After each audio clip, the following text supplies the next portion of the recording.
प्यारे दर्शकों, मैं हूं डॉक्टर अमनदीप शर्मा और आपका हमारे YouTube चैनल में स्वागत है। और आज हम अपनी कक्षा में बात करने वाले हैं संज्ञा पदों के बारे में।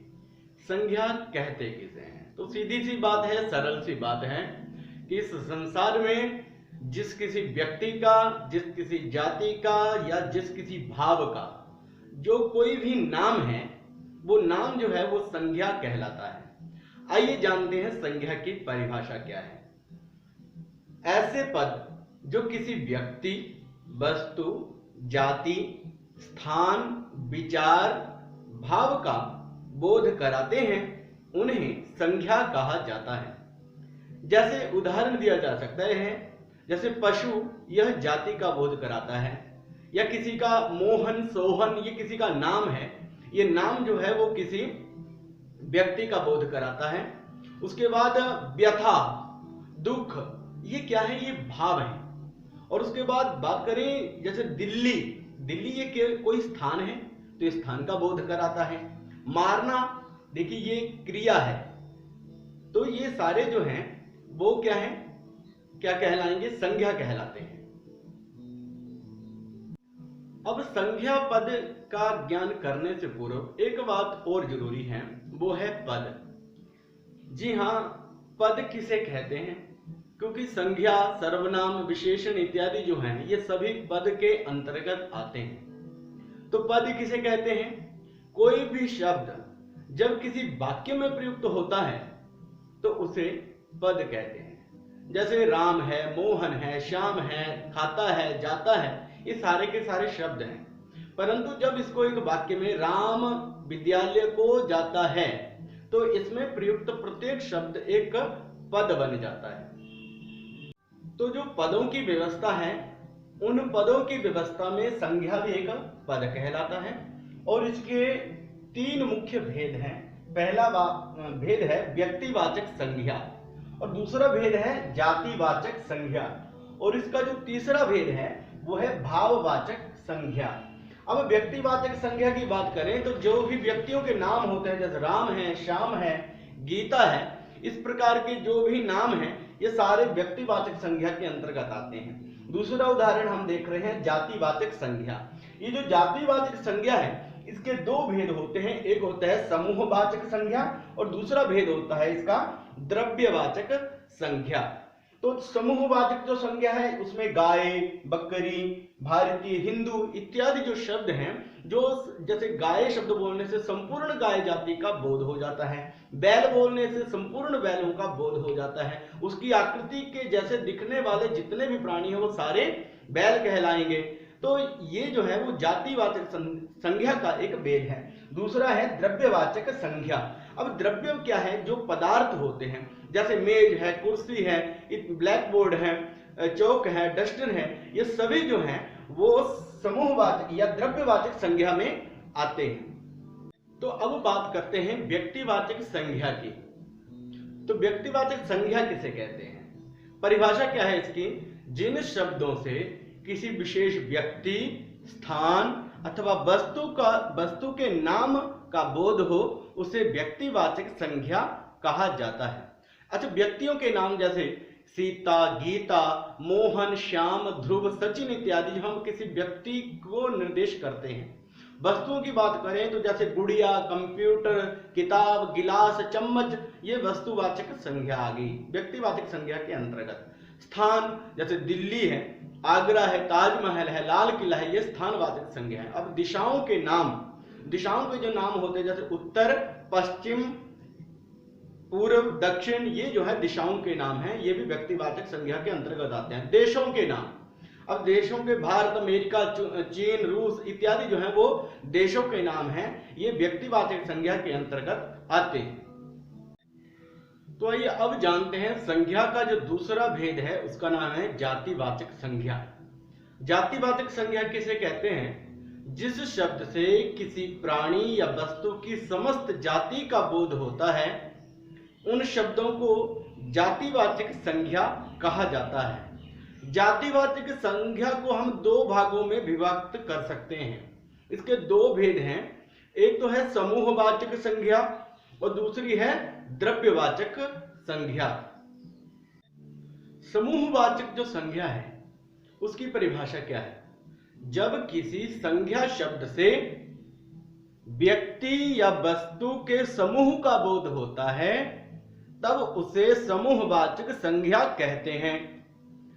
जैसे घोड़ा शब्द है, घोड़ा एक प्राणी है जो अन्य सभी घोड़ों का बोध कराता है। मोर, मोर एक पक्षी है जो अपनी जैसी समस्त मोर जाति का बोध कराता है। नदी, नदी जल का स्रोत है जो अपने जैसे अन्य नदियों का बोध कराती है। समुद्र, समुद्र विशाल जल स्रोत का नाम है जो अपनी जाति का बोध कराता है। भारतीय, भारतीय एक जाति है जो भारत में रहने वाले सभी व्यक्तियों का प्रतिनिधित्व करती है।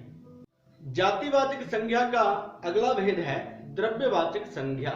द्रव्य किसे कहते हैं? ये विज्ञान का एक विषय है। द्रव्य, समस्त पदार्थ जो हैं वो द्रव्य के अंतर्गत आते हैं।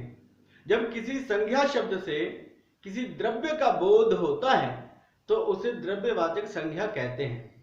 जैसे उदाहरण दिया, पानी, लोहा, तेल, घी, दाल इत्यादि। मेज शब्द है। अब देखिए, मेज एक वस्तु है जो अपनी जैसी आकृति वाली सभी मेजों का बोध जिसके माध्यम से होता है। पुरुष, पुरुष नाम सभी पुरुषों की जाति विशेष का बोध कराता है। मिट्टी, ये द्रव्य पदार्थ है जो समस्त विश्व की मिट्टी जाति का बोध कराता है। भारत में भी आप उस तरह का जो पदार्थ है उसको देखेंगे तो आप उसे मिट्टी कहेंगे। अमेरिका में भी चले जाएंगे तो उसको आप मिट्टी ही कहेंगे। तो ये मिट्टी जो है वो जाति, अपनी जाति का बोध कराता है। लोहा, आप जितने भी प्रकार के लोहे से बने पदार्थ देख लीजिए वो सभी लोहा उसमें मुख्य है, तो वो लोहा जाति उसमें विशेष है। सोना, इससे समस्त स्वर्ण जाति का बोध होता है। जल, इससे समस्त जल राशि का बोध होता है। अब संज्ञा का जो तीसरा भेद है वो है भाववाचक संज्ञा। तो भाववाचक संज्ञा किसे कहते हैं? जिन शब्दों से किसी प्राणी या पदार्थ के गुण, भाव, स्वभाव या अवस्था का बोध होता है उन्हें भाववाचक संज्ञा कहते हैं। जैसे उत्साह, उत्साह क्या है? एक तरह का भाव है, इमोशन है। बचपन, इन उदाहरणों में उत्साह से मन का भाव है। और ईमानदारी, ये जो ईमानदारी एक तरह का गुण है जो को गुण का बोध कराता है। बचपन जीवन की एक अवस्था या दशा को बताता है। अतः उत्साह, ईमानदारी, बचपन इत्यादि जितने भी इमोशन को व्यक्त करने वाले या भाव को व्यक्त करने वाले हैं वो सभी शब्द जो हैं या सभी जो पद हैं वो क्या कहलाएंगे? भाववाचक संज्ञा कहलाते हैं। अब बात आती है कि मान लीजिए आपको संज्ञा पदों की किसी वाक्य में पहचान करनी है तो किस प्रकार से करेंगे? तो आइए देखते हैं वाक्यों में संज्ञा पदों की पहचान कैसे करें। संज्ञा पद के बाद, जो भी संज्ञा पद होगा उसके बाद ने, को, के लिए, से, में इत्यादि शब्दों का प्रयोग प्रायः होता है। दूसरा, विशेषण का प्रयोग जब भी होता है या तो वह संज्ञा शब्दों के साथ होता है या विशेषण या सर्वनाम शब्दों के साथ उसका प्रयोग किया जाता है। जैसे राम मोटा है, तो मोटा होना क्या विशेषण है और राम शब्द यहां पर संज्ञावाचक है। अब देखते हैं एक पैराग्राफ जिसमें आपको संज्ञा पदों को ढूंढना है। मोर जंगल में नाचता है। महात्मा गांधी भारत के महान क्रांतिकारी थे। हम सभी भारतीय देश की रक्षा के लिए कटिबद्ध हैं। इस प्रकार का वाक्यांश यदि आपको आता है तो उसमें आपको संज्ञा पदों को ढूंढना होता है। तो कैसे ढूंढेंगे? अब देखिए यहां पर मोर, मोर एक जाति विशेष है जो अपने जैसे अन्य सभी मोरों का बोध कराता है, तो वो हो गई जातिवाचक संज्ञा। जंगल एक स्थान है जो कि व्यक्तिवाचक संज्ञा के अंतर्गत आएगा या समूहवाचक में भी आप इसको ले सकते हैं। महात्मा गांधी किसी व्यक्ति विशेष का नाम है तो वो व्यक्तिवाचक संज्ञा है। भारत ये स्थान है पूरे विश्व में, तो ये व्यक्तिवाचक संज्ञा है, किसी का नाम है ये भी। क्रांतिकारी नेता, यद्यपि क्रांतिकारी शब्द जो है वो क्या है, एक तरह का विशेषण भी कह सकते हैं, परंतु नेता, नेता एक संज्ञा है, किसी जातिवाचक, जो जाति को अपने नेताओं की जो जाति है उसको बताता है। भारतीय, यह समूहवाचक जातिवाचक संज्ञा है। देश, देश भी जातिवाचक संज्ञा है। तो प्यारे दर्शकों, आपको हमारा संज्ञा के विषय में किया गया विश्लेषण कैसा लगा? आप अपनी प्रतिक्रिया कमेंट के माध्यम से हमें जरूर भेजें और हमारे चैनल को लाइक और सब्सक्राइब करना तो बनता है। तो जी हाँ, हमारे चैनल को लाइक करिए, सब्सक्राइब करिए और अपने दोस्तों में इसको शेयर कीजिए। जय तु संस्कृतम, जय तु भारतम।